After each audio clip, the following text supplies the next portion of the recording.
What's going on, Team Cerrone Gamers? It is Nathan from Team Cerrone Gamer channel, and I'm here today to bring you some gameplay for The Legend of Zelda Majora's Mask.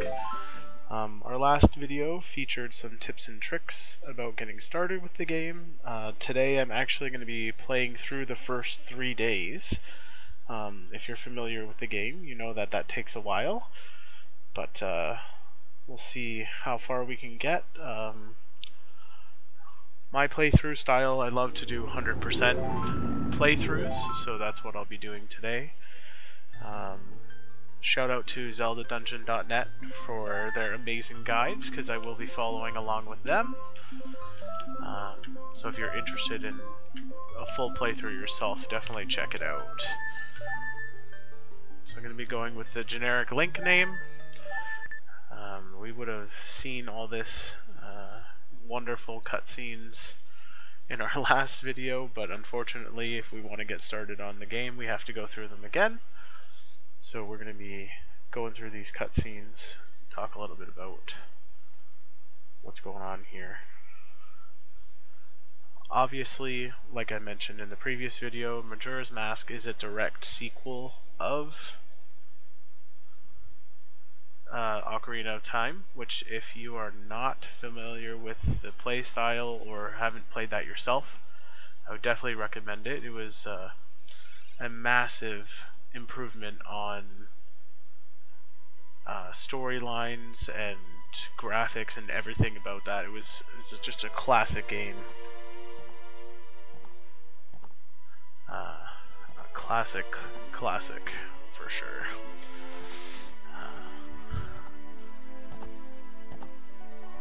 Try my best to remember to talk throughout these cutscenes, but we can see here Tail and Talt, two fairies from this game, are about to pull a little prank here on Link, and what is to transpire, it can only be known as a very unfortunate series of events for our young hero.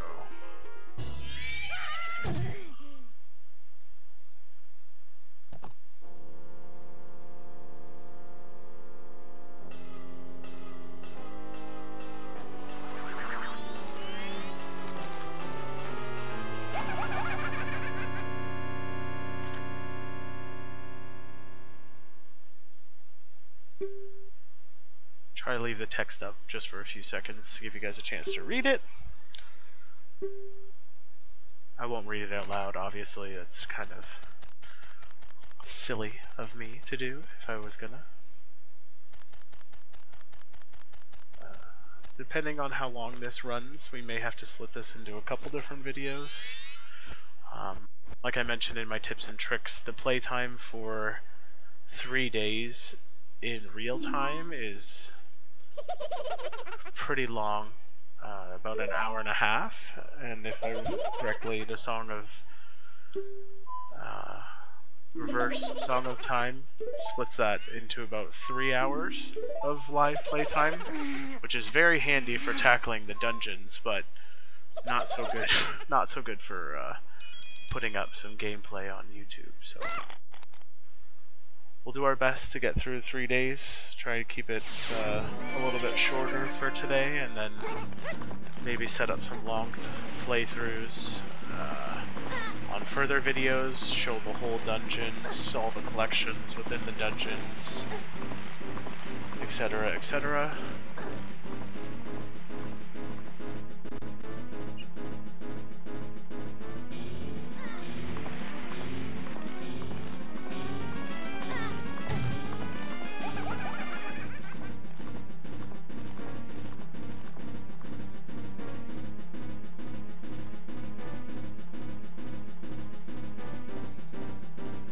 Did mention this in the last video, but it's really cool to see this young version of Link have the abilities and some of the skill of his older counterpart from Ocarina of Time. We can see these awesome jumps. I mentioned that he carries a full-size shield.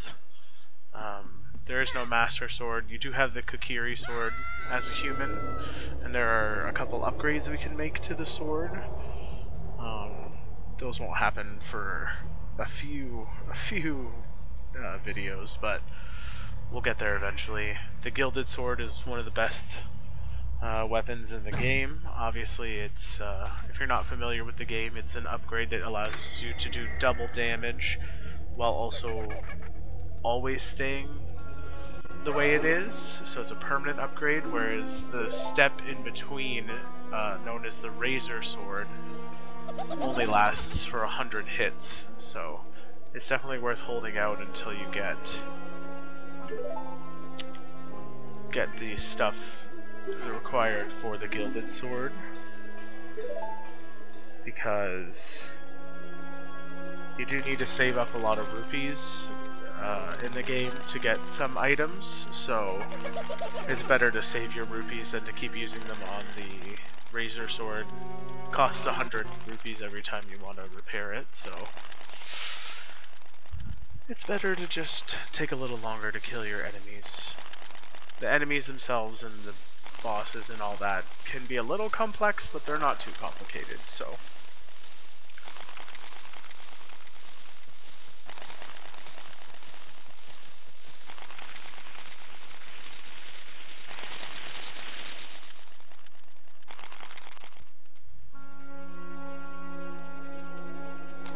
You can see the ominous lights in the background of an inverted Triforce, I believe that's what that is.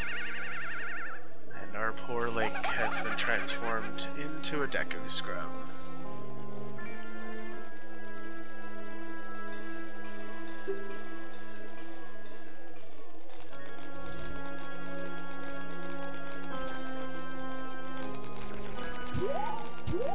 We can see Link, ever brave, willing to chase after the Skull Kid even after he's just been transformed.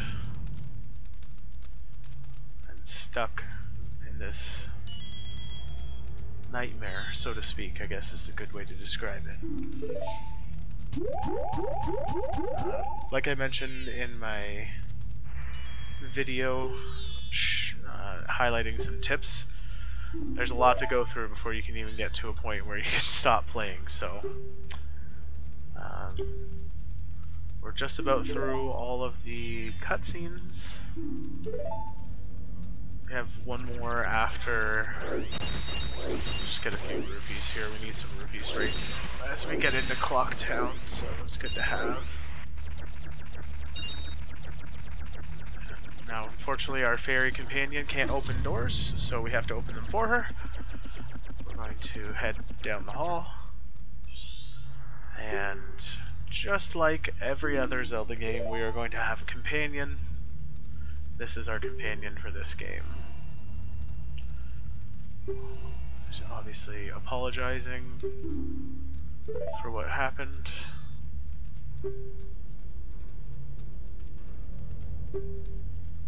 And her name is Talt.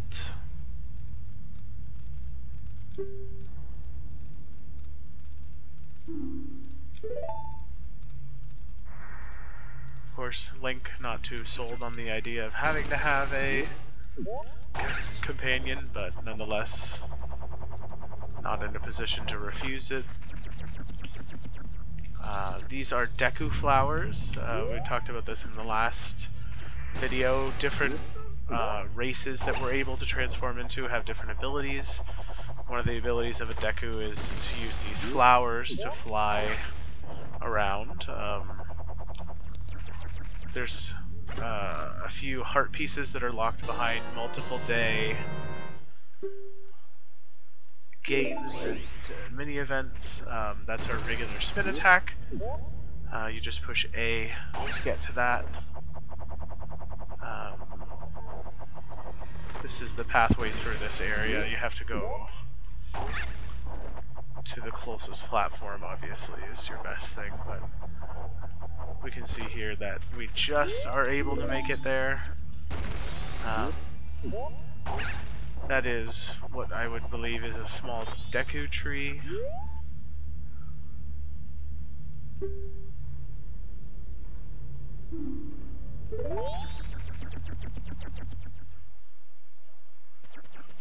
The twisty, terrible cavern leading us into our new world, Termina.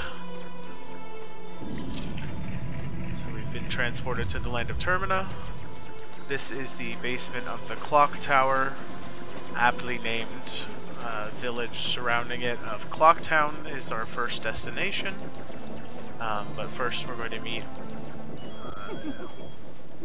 one of our companions for this game, or at least someone who has an interest in our activities. He's not really necessarily out to help us that much, but he does in hopes of getting his item back that was stolen, a mask, which we can assume safely is Majora's mask.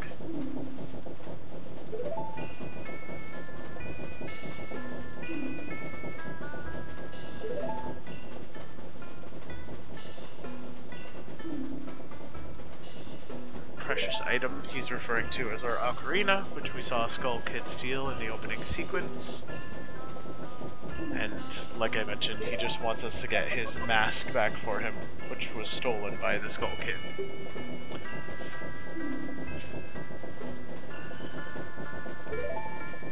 If you guys are ever interested in my theories about Legend of Zelda, let me know in the comments. I have some theories about this guy. I'm not going to go into the detail about that, we'll just focus on the game for today, but I have some interesting theories about the Happy Mask Salesman. So, he's going to send us off on our journey, and we're going to enter Clocktown for the first time. Clocktown will show us a little panorama.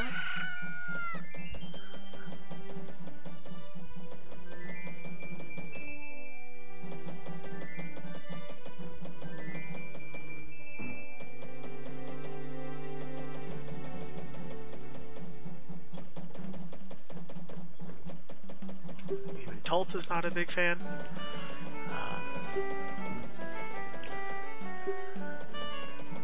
So this is a hint on what we're going to be doing first. We're going to be finding the Great Fairy. The Great Fairy is going to give us our first unlock of the game, which is going to be a magic meter, which will come in handy. Watch out for this dog, it will attack you when you're in Deku form. So all I did there was go out and around the clock tower to the north exit.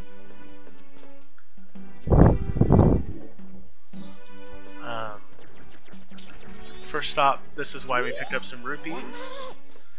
If you're not familiar with this character, he will introduce himself. His name is Tingle. He believes he's a fairy, and he's 35 years old. He's in a couple different games. This was his first introduction, I believe, but he is a recurring character throughout the series, so... we are going to buy his Clocktown map for 5 rupees. That was our... That's why we grabbed some of those rupees. We can hear... Yes, we can hear Tingle's magic words. We can hear that sound in the background. Our young bomber friend here is trying to pop this balloon, which we can do after we acquire the magic meter. I'm just gonna fly through this grass, pick up some more rupees. Like I mentioned, we need tons of rupees in this game, so collect all that you can. I'll show you guys where we can pick up 100 rupees every 3-day cycle. So each time you reset, you're able to pick up this set of 100 rupees.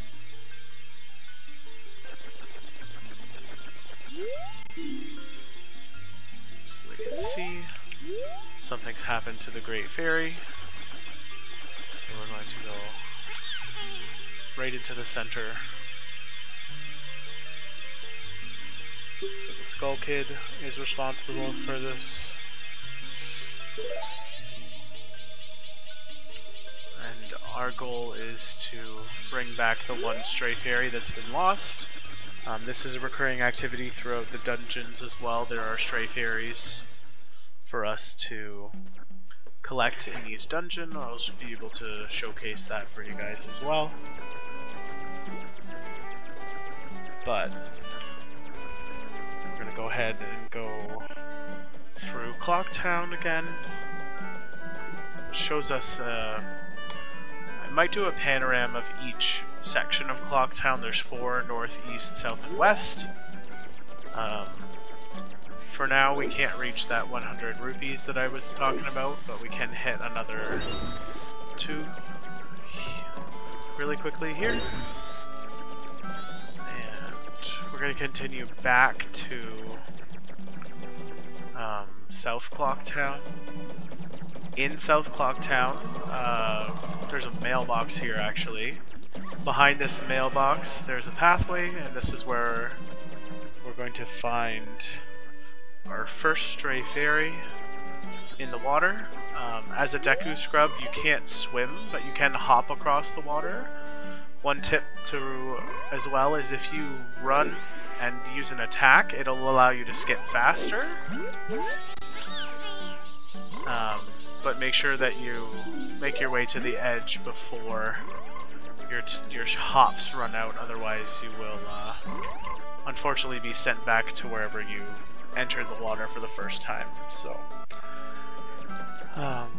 we have our ferry, so we're gonna head back to North Clock Town.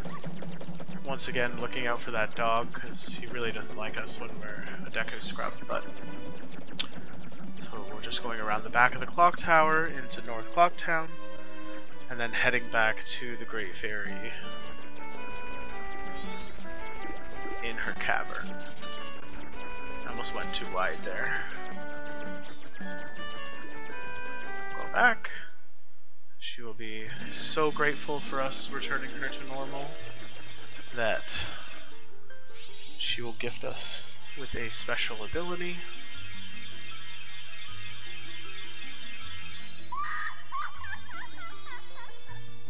This is the Great Fairy of Magic, I believe. There's different Great Fairies depending on which province of Termina we're in. She's the Great Fairy of Magic. She resides here in Clock Town, but there will be different fairies of magic that give us different upgrades over time.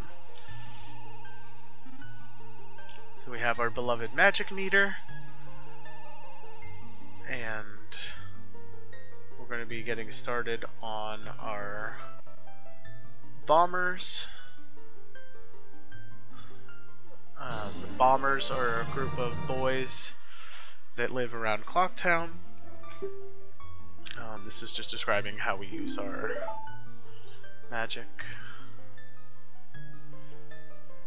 That's a hint as well. We're going to be going to the observatory as part of our quest. We do need to start the bomber storyline before we can get there, but we're going to go ahead and do that. So with our newly acquired magic power, we'll head back out into North Clock Town, and we are going to burst this lovely balloon with B.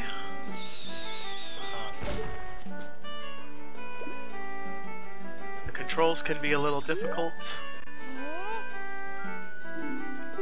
but they're inverse for up and down on the GameCube version at least. So it makes it difficult to play some of the mini games. But we're going to hide and go catch. There are 5 bombers hidden around the entirety of Clock Town. We have to find all 5 of them before the start of the next day. It's really not that complicated, so we're able to do it relatively quickly. All you have to do is get close, and then I usually like to use a spin attack to get at them. It makes it a little easier to catch up with them. They can be pretty quick sometimes. So we have 3 left. Next, we're going to head into South Clock Town, just as a passage through to our first time in Western Clock Town.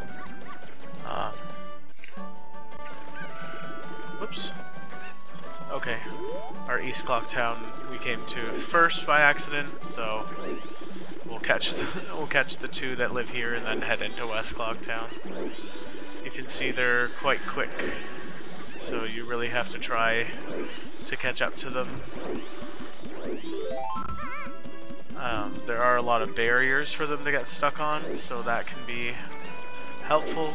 We can hear this cuckoo going as one of our pals getting ready to run away from us. And our last friend is over in West Clock Town, which we haven't been to yet. I went through the wrong door there accidentally.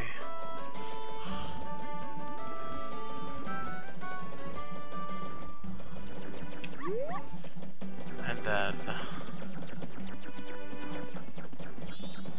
we'll get to use those owl statues later, but this is our first time in West, so we get a little panorama. You can see our last bomber hiding there. We'll just catch him really quick. So now that we've caught all of them, this is going to be an important thing to note. If you're playing the 3DS version, I'm pretty sure that this automatically gets recorded in a book for you. Yeah, the Bomber's Notebook. Unfortunately, on this, which is a port of the N64 version, we have to write down the code. I'm just going to take a picture of it so that I have it for reference, as it will come in handy. 34512 is our code for this playthrough. Just took a quick picture of it. Then I have it to reference back to. This is going to be one thing that we utilize a lot. It allows us to use the same code over and over again, even if we've reset the 3-day cycle. The code never changes from your profile. The codes on your other profiles are different. Again, I've gone to the wrong section. I don't need to be in West Clock Town, I need to be in East Clock Town for this. And there is a pathway that leads us to our first destination, which is the observatory. So we're going to head that way, utilize our code, and be able to get started with our storyline. So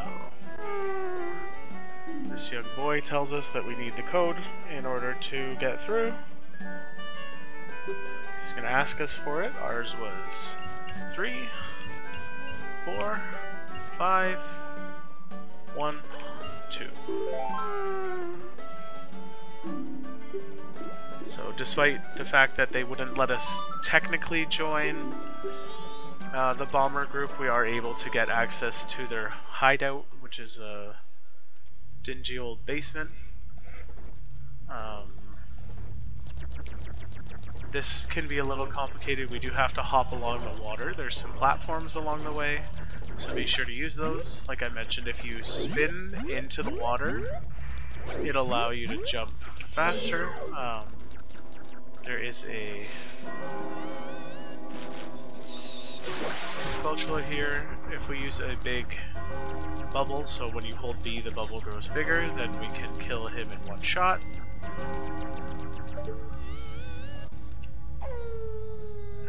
Every 12 hours we get a little pop-up. That is for the night of the first day. Don't be too nervous about the pop-ups. We have to go through this 3-day cycle. You should really only be concerned if you're maybe in a dungeon somewhere and not too prepared to send yourself back in time, but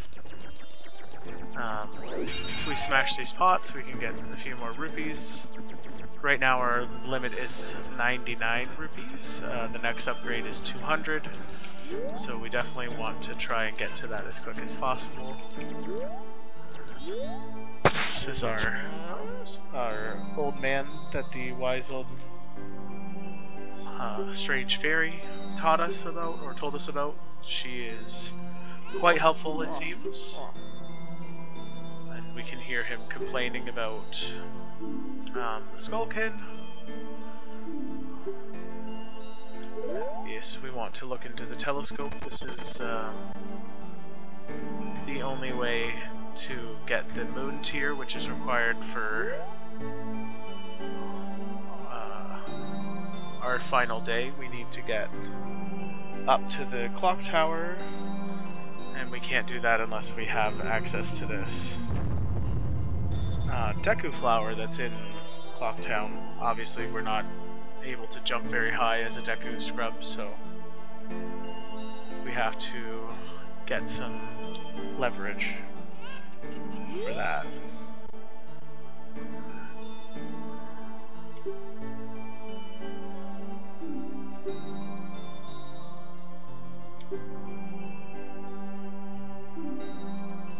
This is obviously the man hinting that he has the power of levitation, which we know would be from Majora's Mask. Although if you recall correctly, in some of the other games, the Skull Kid tends to be pretty quick on his feet. So we're just going to be heading back through that path we came through the bomber hideout. I don't remember if there's 10 more rupees in here when we come back in, so definitely worth grabbing those. And then we'll just make our way back through the water here. Yeah, the Skulltula doesn't respawn on here. It doesn't, oh, we can see. I almost missed that, but we're gonna get through this one quicker, so. Tult trying to signal me about something. I don't really need to know. So now we are back in Clock Town. One thing that's important to note is that we can pause to actually pause time, so whenever you're in the pause screen, time does not roll forward. We can see we have this Moon's Tier now, so we're going to equip it to one of our C buttons, and we're going to head over to South Clock Town.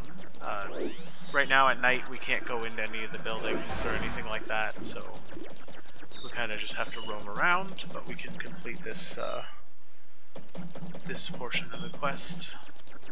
So here in South Clock Town, I haven't walked up to it yet, but when we walk up to this Deku Flower, we'll be interrupted by a business scrub. And the reason we went and got the Moon's Tier earlier is because we're going to give it right to him, and he's going to give us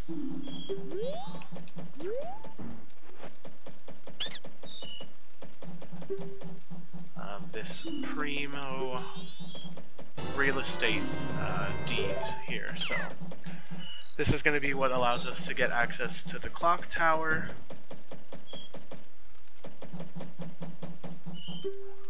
And we're actually going to go up and grab our first piece of heart as well.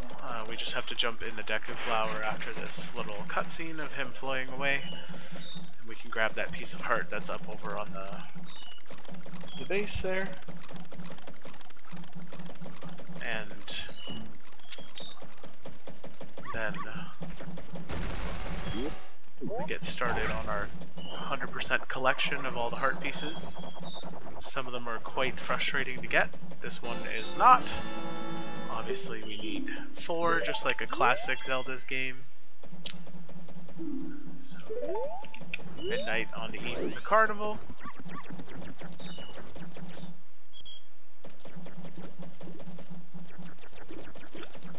Like I mentioned, not much for us to do here, other than kind of wait out time. There are a couple mini games we can play. We have to wait until morning for those to happen. So for now, let's just look around a little bit, I guess.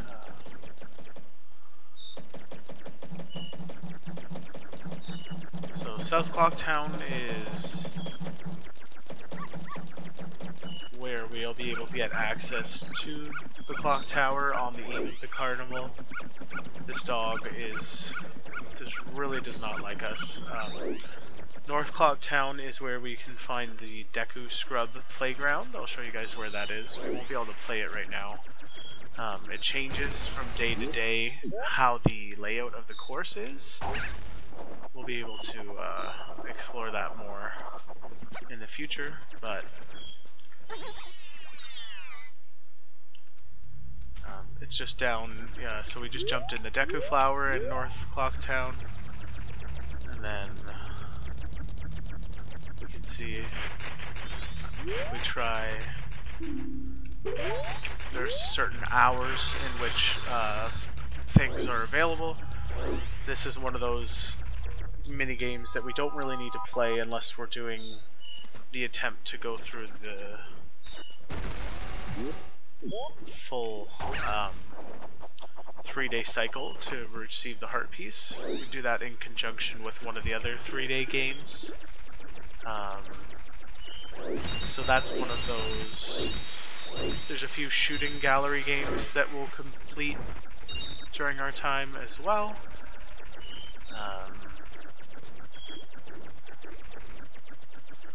But other than that, there's unfortunately not too much for us to do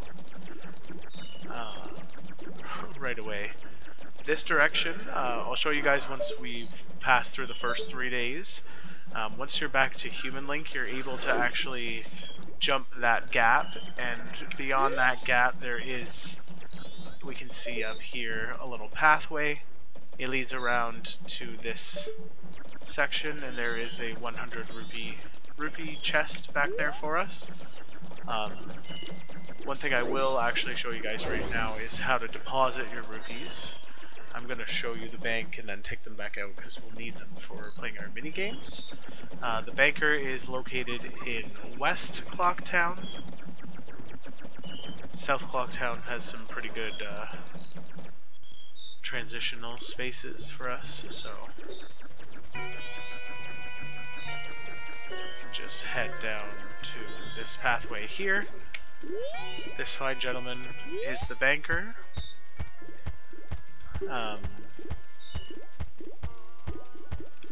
He's not too pleased with people hoarding their money. He would like to hold on to them for them. So you can see if we make it up to 200 rupees, we'll be able to get our upgrade of the larger wallet. So we can put in up to the most that we have. So we have 43 rupees. We'll go ahead and deposit that.